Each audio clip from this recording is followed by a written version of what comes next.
You see that tonight? That was an absolute abomination. That is even a word, because that is a monster. The #1 heavyweight in the world. He gets in the ring with Usyk like that. He gets in with a Fury in the arts like that. Everyone knows. He knocks out Tyson Fury. Ladies and gentlemen, in the ring at this time, please welcome superstar grime recording artist Stormzy as he brings to the ring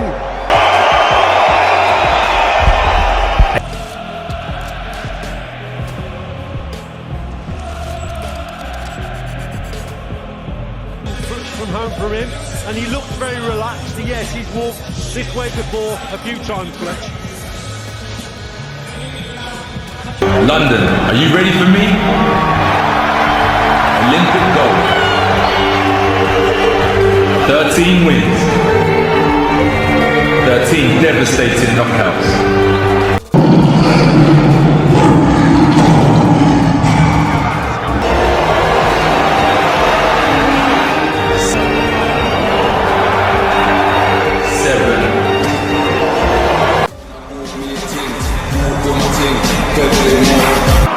From Watford, England, the undefeated AJ Anthony Joshua!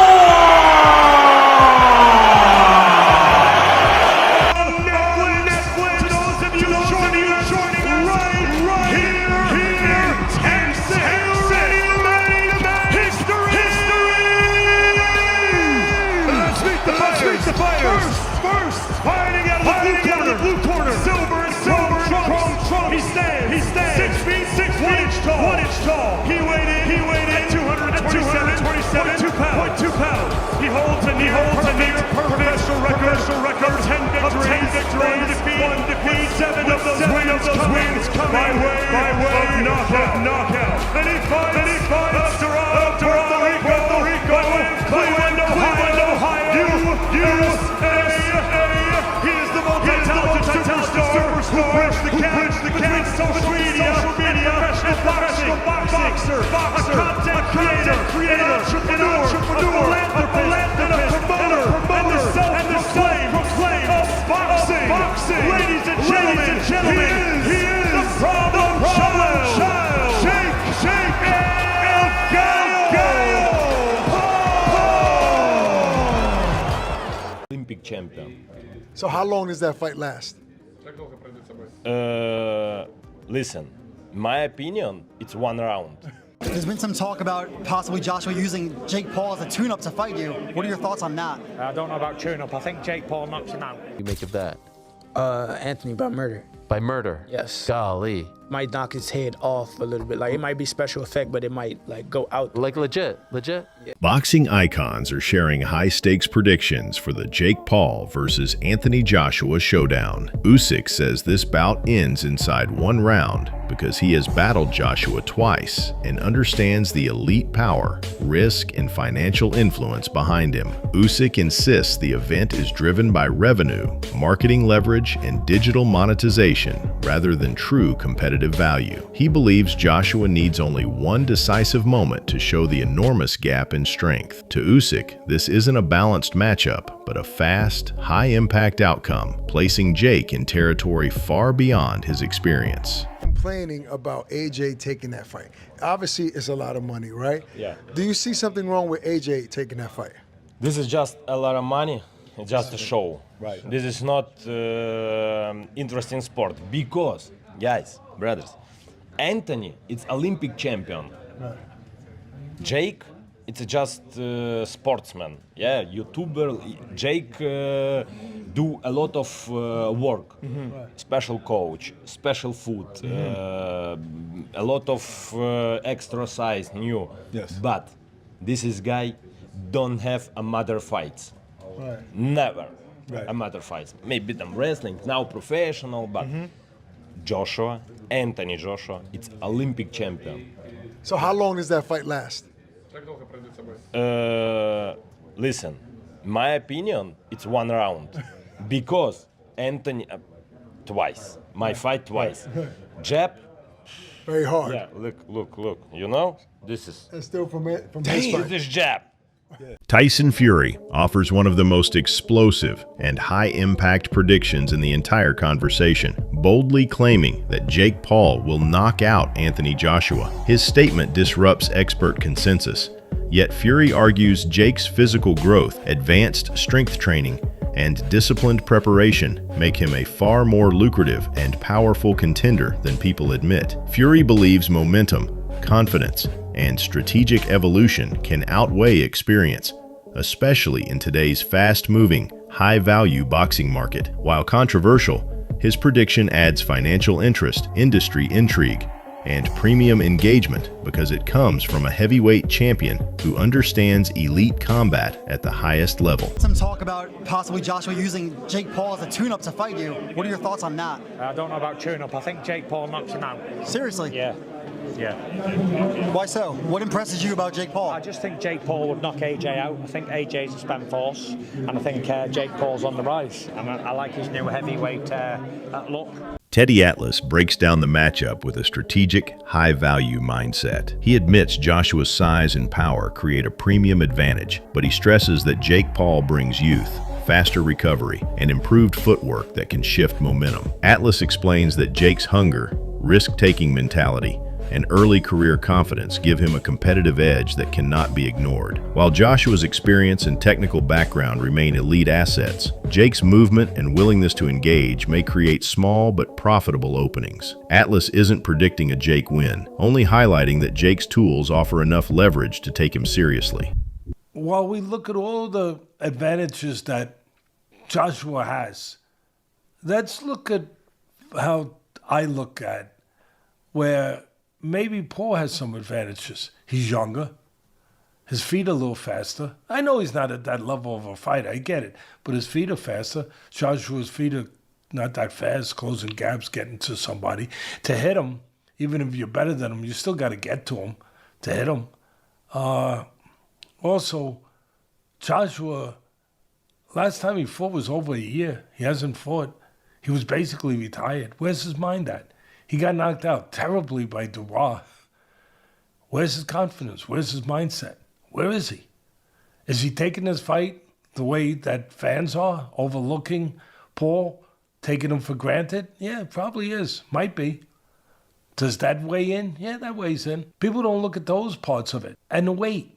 Paul's smart. He always puts clauses in there. I know this is the first time he's fighting a guy who's bigger than him and all that stuff, but he put in a 245-pound weight, clause where he can't come in over 245. What is Joshua weighing? He was off over a year. He was basically retired. Was he 280? Was he 290? Was he 275? Easily could be the case. He didn't have a lot of time now to get to 245. How does that affect him? Oh, we forgot about that. It's a little thing, but it's not that little. It's a thing that Paul put there for a reason. Again, Paul hasn't made too many mistakes. He's been pretty damn smart. I'm not saying he's the fighter that Joshua is, but I don't know if Joshua's the fighter that Joshua. Lamont Roach speaks with genuine respect for the sport and serious concern about the financial and physical risk Jake Paul would face against Anthony Joshua. He explains that this matchup is nowhere near competitive because Joshua's power, elite experience, and combat IQ create a level of danger Jake has never experienced. Roach notes that Joshua wouldn't even need full force combinations. One committed high-impact punch could end the fight instantly. With Joshua's heavyweight power, premium athletic conditioning, and professional pedigree, Roach believes Jake cannot safely absorb that level of force. The physical gap alone puts Jake in real, potentially costly trouble. Excuse me. My first thoughts was this guy's crazy. Not gonna lie. But I get it. Coming from a guy who's not a true traditional boxer, and to be able to have a position where he can fight a former unified world champion, former Olympic gold medalist, And to do it on such a stage where Anthony Joshua is a superstar as well. I mean, like, he sold out the O2, twice, I think. So, you know, I think Jake is setting himself up for, a huge spectacle, and which is, kind of smart. If you're going to go big, why not go to the highest of the mountain? Why not? And I get it. That's what you call business right there. And I seen a lot of guys calling them out, from like Gabe to, other guys who are boxers. Yeah, like guys who actually beat him. But why would he settle for those guys when he could fight Anthony Joshua? So I think that's smart. I think that's super smart. Smart is one thing. What do you think happens in the ring, though, champ? I think he gets hurt for sure. I think he gets obliterated. Something close to like Francis Ngannou. I think something like that happens, and it's going to be bad for him. But there will be a lot. Andrew Tate keeps his message focused and powerful, saying Jake Paul has stepped into a massive, high-stakes moment that demands respect. Tate values the risk, ambition, and competitive integrity Jake is showing by facing someone as dominant as Anthony Joshua. For Tate, the outcome matters less than the willingness to take on a dangerous, elite opponent. UFC fighter Sean Ali also expressed serious concern, explaining that Joshua's power carries real, potentially life-changing consequences. He called Jake's decision financially bold, extremely risky, and incredibly rare in modern combat sports. Both Tate and Ali highlight Jake's courage, commitment, and high-value competitive mindset. O'Malley is scared for Jake Paul. All right, great. You know what? Thank you, Sean. And now that's now my phrase. I'm going to steal that from you from this moment. I'm going to use it going forward because I didn't know how to describe my feeling about this fight, but I just got it. I'm glad I thought of it right after I read Sean O'Malley said it. Sean went on to say, there's certain punches, there's certain knockouts, there's certain concussions, there's certain ass whippings, there's certain beatings that are not equal to others. They're the kind of knockouts, of punches, of concussions, of ass whippings, and of beatings that change your life. They change lives. And O'Malley didn't elaborate on what that meant. But I know what he meant. I know what he meant. There is a confidence that a person has. From the guy that walks down the street, the most confident, he walks in the room and he's the man and he gets to live his life feeling that way and people will treat him that way. All the way down to the coward who walks his wife like he's weak, who handles everything sheepishly. The one thing those two guys have in common is that neither of them actually knows where they stand. Neither of them has actually tested that theory. They got all the rest of society to go along with it.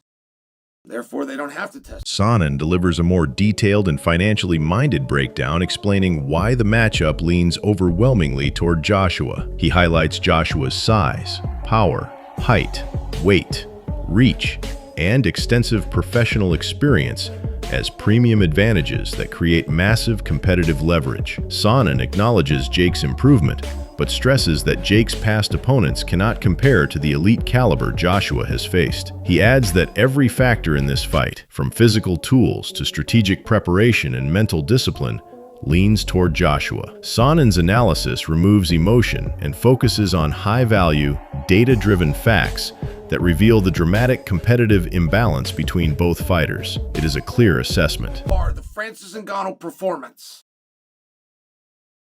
What if Jake makes it 5 rounds, 6 rounds? What if Jake made it to the distance? What if Jake won a round? Now, it's very hard to believe.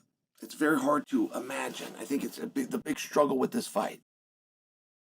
I cannot, off the top of my head, produce a fight for you in any form of unarmed combat that drew, that was exciting, where the audience did not have a reasonable expectation, an expectation to some degree that, well, if he does this or that, there is a way for this guy to win. And that's usually pretty easy to do because nobody knows anything about fighting.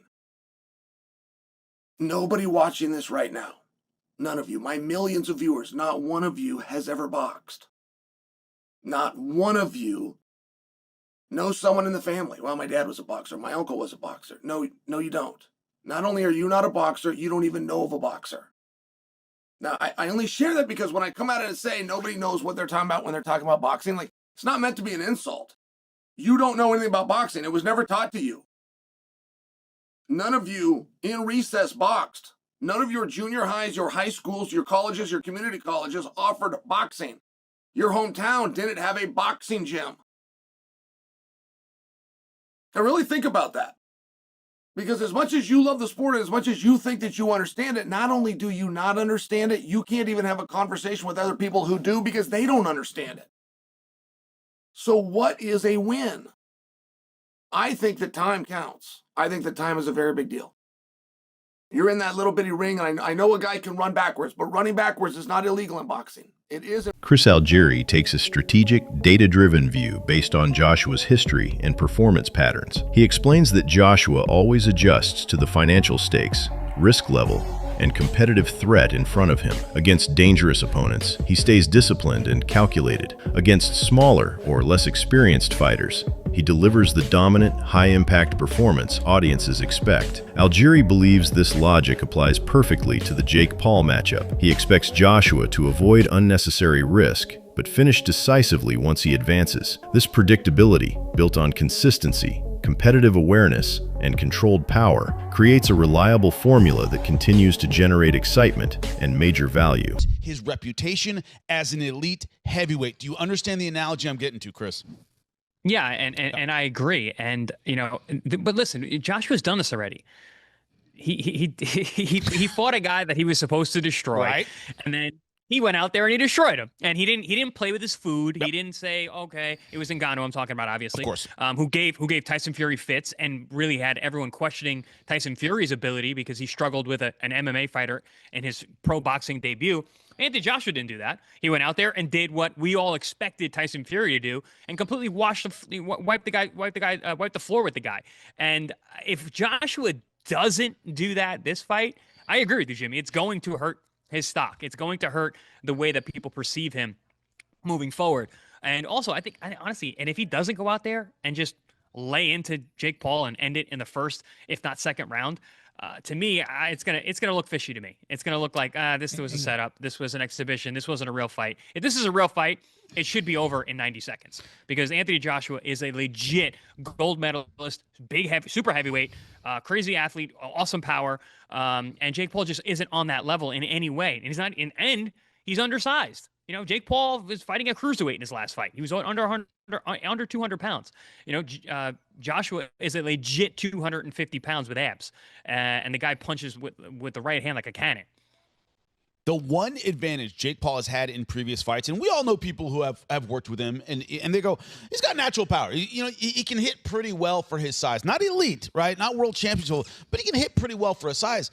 Paulie, that one advantage that he's had in previous fights is complete. Dave Allen analyzes the scenario with a clear, financially minded perspective, focusing on performance, risk, and competitive value. Rather than relying on hype, he studies Jake Paul's track record and points out that Jake has mostly faced opponents who never applied true heavyweight pressure, power, or volume. That limited resistance let Jake manage distance, exchanges, and momentum without real danger. Allen stresses that Anthony Joshua won't offer that luxury. If Joshua brings even half the aggressive force he uses against elite heavyweights, the matchup could transform dramatically and expose gaps Jake has never confronted before.